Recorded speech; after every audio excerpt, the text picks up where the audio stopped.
So I thought today that I would talk a little bit about the goal. It's a little bit difficult to talk about the goal because it's often described as empty, unconditioned, and it's kind of, I think Thanachanan calls recollecting the goal upamanusati, the highest recollection. And it's important to do because it's sometimes, emptiness is not the same as nothingness, but it's kind of difficult sometimes to motivate ourselves to experience emptiness because we're so attached to goals and getting nice stuff. That motivates much of what we do in life. And then to try to get a lot of energy, a lot of enthusiasm to get emptiness it is a challenge for a lot of people. So we have to put some, the other thing that motivates us, of course, is to be free from suffering. And but even that, if we do understand the goal better, then I think there will be more enthusiasm for realizing it. So I thought I'd talk a little bit about it. The first is the Nibbana Sutta, very small sutta, but very important.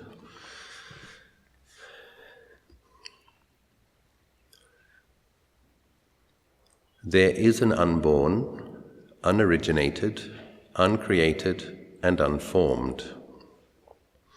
If there was not this unborn, this unoriginated, this uncreated, this unformed, freedom from the world of the born, the unoriginated, the created, the formed, would not be possible. But since there is an unborn, unoriginated, uncreated, and unformed, therefore is freedom possible from the world of the born, the originated, the created, and the formed. So, those interesting Pali words, asankhatam, sometimes translated as the unconditioned.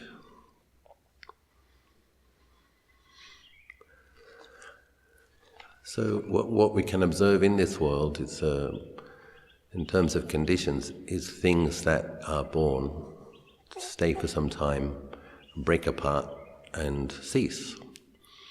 When the Bodhisattva decided to leave the palace, Siddhartha Gautama, looking at his wife and son, he was acutely aware, that aging, sickness and death was coming for all of them. And he had this just strong intuition, resolution, conviction. There has to be something better. And his intuition is very interesting. Most of us wouldn't have it if it wasn't for Buddhas and Arahants. Many of us wonder what's the point of life. Is there something better?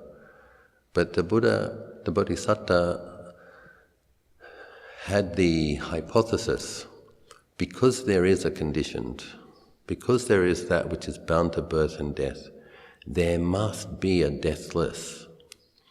And most of us wouldn't know that or wonder that. We would just wonder what the point is. So, as we know, according to the legend, he set out looking for the deathless.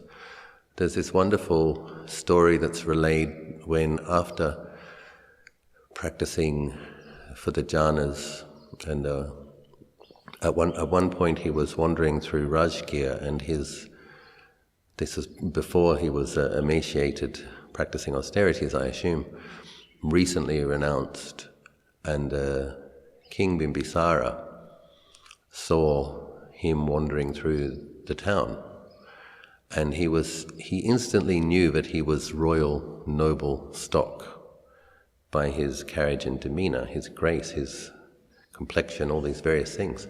So he was just wearing his one cloth.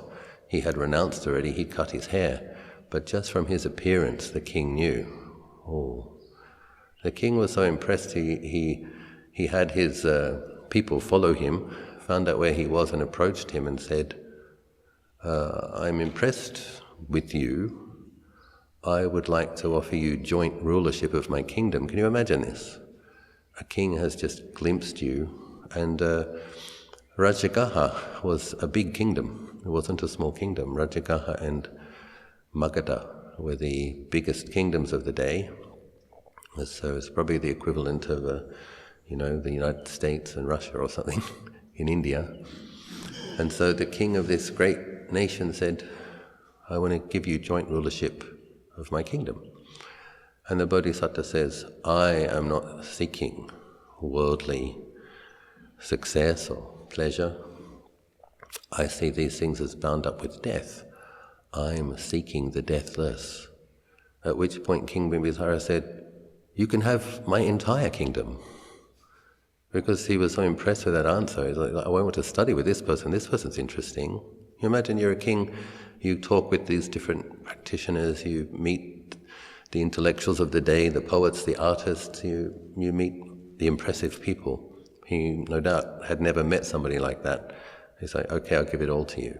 And he says, no, seriously, I'm not interested. I'm interested in the deathless. And then King Bimbisara said, well, when you discover it, come back and teach me.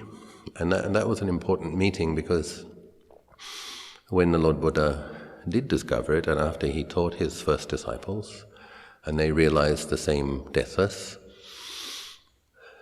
he came back to Rajgir after teaching the Kassapa, the followers of the Kassapa brothers in Gaya, the 1,000 matted hair fire worshipping ascetics. So he marched into Rajgir with the over 1,000 arahants walking behind him. And King Bimbisara is famous for having offered the first monastery, the Veluvana, the bamboo grove. So the Bodhisattva knew there was a deathless. He probably had that intuition because, from what I've heard, once the Bodhisattva receives a prediction of Buddhahood, he will meet at least 20 Buddhas in those 4 asankhyas and 100,000 eons, while he is perfecting his qualities and accumulating his vast merits. So he would have heard these teachings, and he would have paid respects to many beings who had realized it. So that's why he had that strong conviction. The deathless is there, I'm going to realize it. So another thing I wanted to talk about was like, well, what's it actually like? Because it's often described as extinguish and cessation of suffering. There's not much description of, but there's one example where Sariputta is meditating, abiding in voidness, and I'd like to read from that because it kind of gives us a glimpse of what somebody meditating on the enlightened state, abiding in the enlightened state, what that might be like. To see that is emptiness, sunyata, voidness, is not nothing.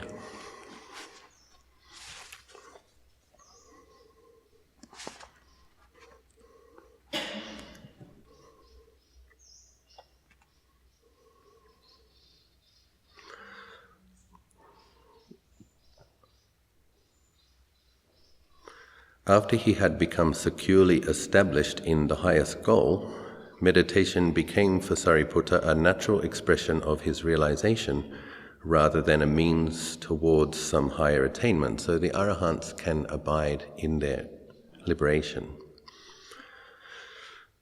In the Sariputta Samyutta, the Venerable Ananda questioned Sariputta on several occasions about how he had passed his day. And Sariputta replied that he had spent the day dwelling in the various stages of meditative absorption, but in the case of each stage, he added, he was utterly free of self-reference. So there's no grasping at any of these states as being a self, no feeling of a self experiencing such states. I had no such thoughts as, I am entering the jhana, I have entered it, I am rising from it.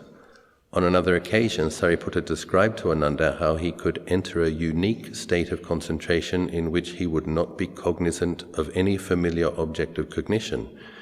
In regard to the earth element, he was without perception of earth, And so also in regard to the other three elements, the four immaterial objects, and everything else pertaining to this world or even in the world beyond, and yet he said he was not entirely without perception. His only perception was Nibbana is the cessation of becoming.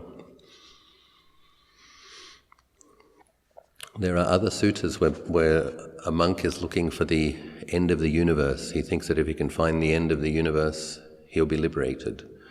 And he eventually comes back, and the Buddha said, "You're looking in the wrong place. You need to find the place where the four elements find no footing." And so here you have Sariputta saying that he was abiding in voidness where there was no perception of the elements. So that's something that Sariputta had realized and could enter. This inscrutable attainment seems to be identical with the meditative abiding in voidness, sunyata vihara, that the Venerable Sariputta regularly cultivated.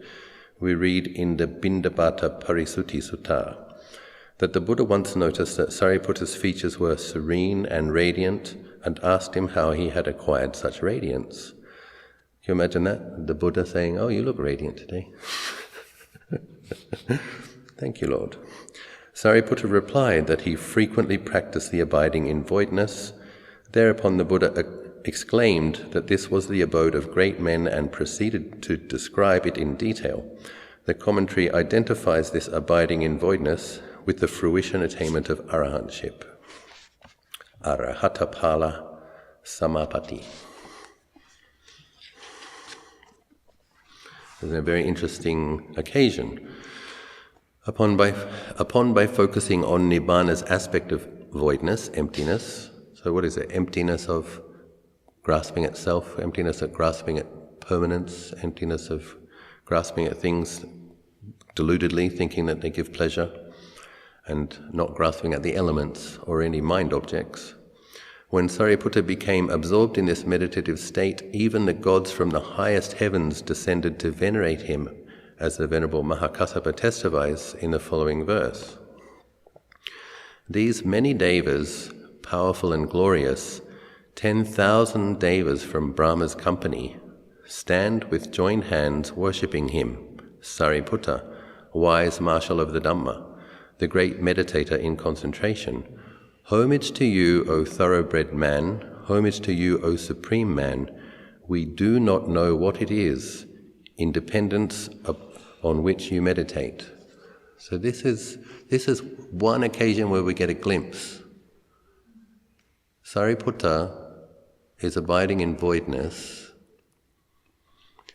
and the radiance is superior to the radiance of the Brahmadevas. So much so that 10,000 Brahmadevas come down to revere it. Now the Brahmadevas are very high, right? They have access to the jhanic states, and they cannot see where, so they have the most radiant mind states in samsara, in the conditions. And they see this superior radiance, and they can't see where it's coming from. Now, of course, the reason Sariputta's radiance is able to shine into the conditioned is because he still has a body.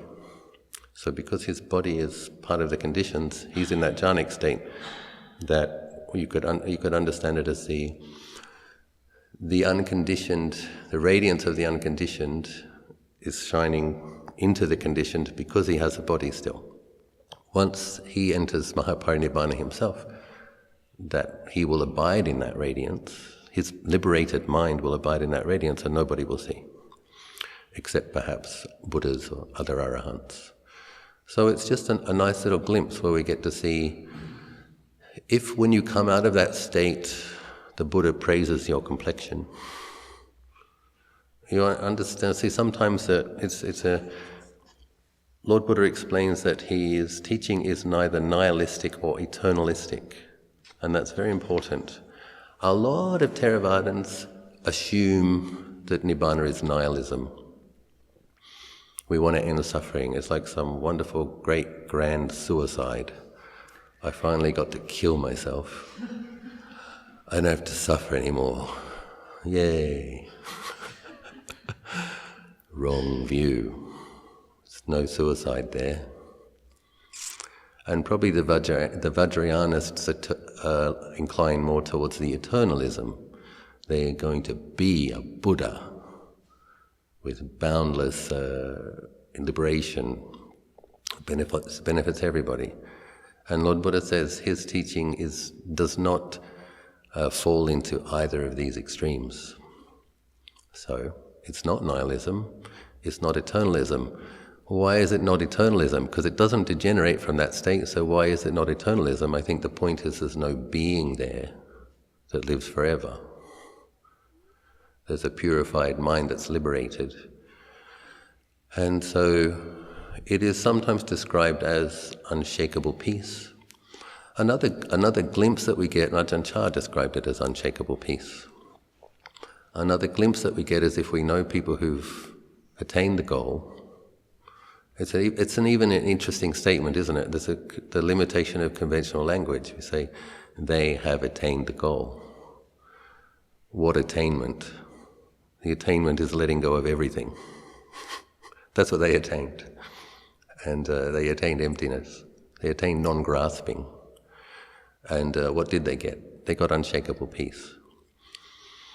It's pretty nice. Interesting, we get glimpses into it when Ajahn Anand said, it was Kuba Michael, one of Ajahn Anand's translators. Ajahn Anand was one of his attendants. So when you draw close to these great masters, they make interesting statements, interesting comments sometimes. And he said to Kuba Michael, because he gives teachings a couple of times a day, and he says, I'm not quite sure what to talk about sometimes. He says, sometimes I have to try to remember what it was like to suffer before I give the talk, because he wants to make it relevant to the people teaching. So he has to remember, well, what's it actually like to suffer? So you can see Ajahn Anand, he has a body, he catches colds, he has aches and pains, he appears to look tired sometimes, but there's no feeling, you project onto him that he has his personality. Ajahn Anand is like this, Ajahn Anand is like that. We're fish in water, that's how we experience our life, so we project it onto him. But that's not how he's experiencing life. He has his body, he has ailment, he has pain, and there's no self-identification with it at all, ever. And no suffering about it. That's something that's inside that we can't see. And when I went to China with Ajahn Anand, first time he went to Kuan Yin Island, Putosan, he's made the comment, everywhere you go, all these Chinese people are staring at you. Which was true, because about more than a head taller than them, and wearing a robe. And I said, they should be staring at you because you're special. I'm just an ordinary Aussie. And I said, you have radiance to the moon. And he looked at me and he says, the radiance has no limit, he said. And he wasn't boasting. He was just saying, no, it goes further than the moon. So, I guess the Devas were looking at him, and the Chinese people were looking at me.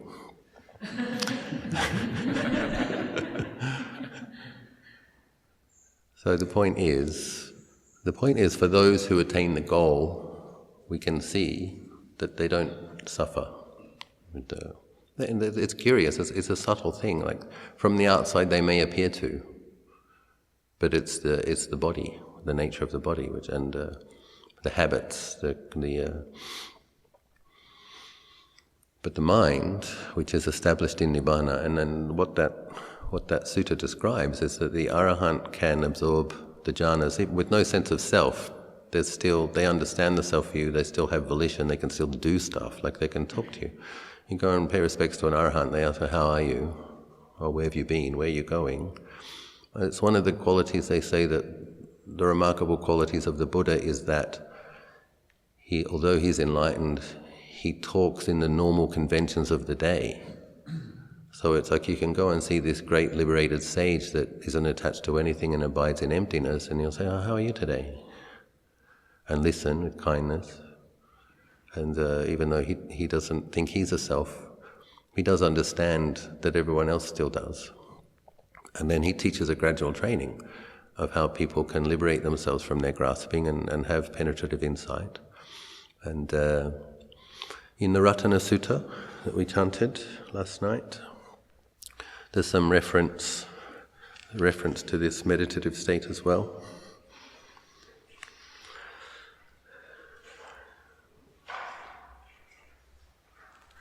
Yam Buddha Seto Parivinayi Suching Samadhi Manantarikanya Mahu. Yam Buddha Seto Parivinayi Suching Samadhi Manantarikanya Mahu.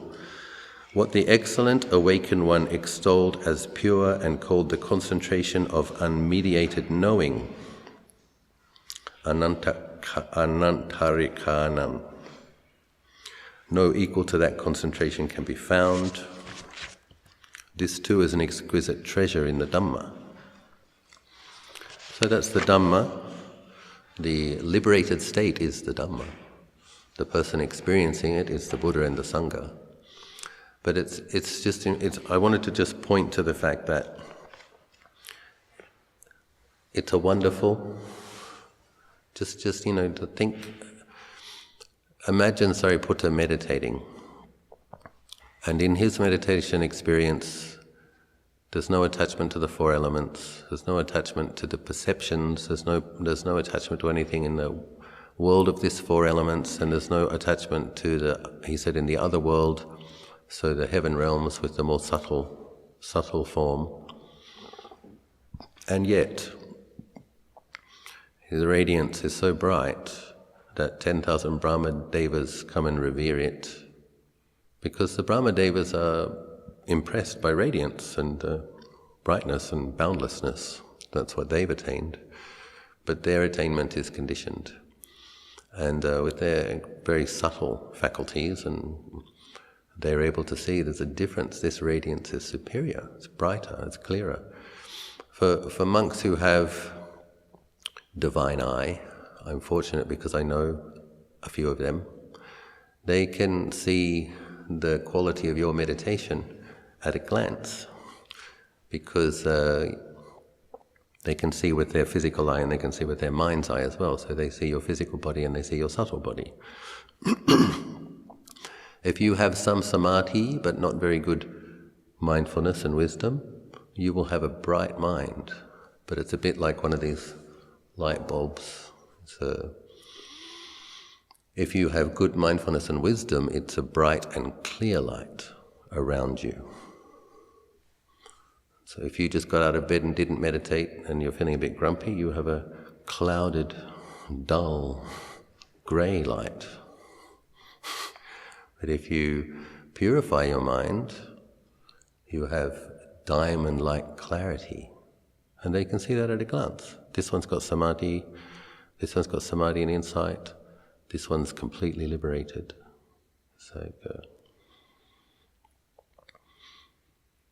And then they can also see how much merit you have, because that will affect how far the radiance shines around you. So they know. They will know this one's been accumulating merits for many lifetimes, because I asked one of these teachers how they could tell the difference between when an ordinary deva and a bodhisattva came to visit. And he said, like a high-level bodhisattva with the prediction of Buddhahood. Because he was saying, they don't really have 1,000 arms. That's a conventional metaphor to help us understand their qualities. But they just look like ordinary Tushita devas, gold, see-through. I said, well, how can you tell the difference? He says, when a high-level bodhisattva, because devas have an extent of their radiance.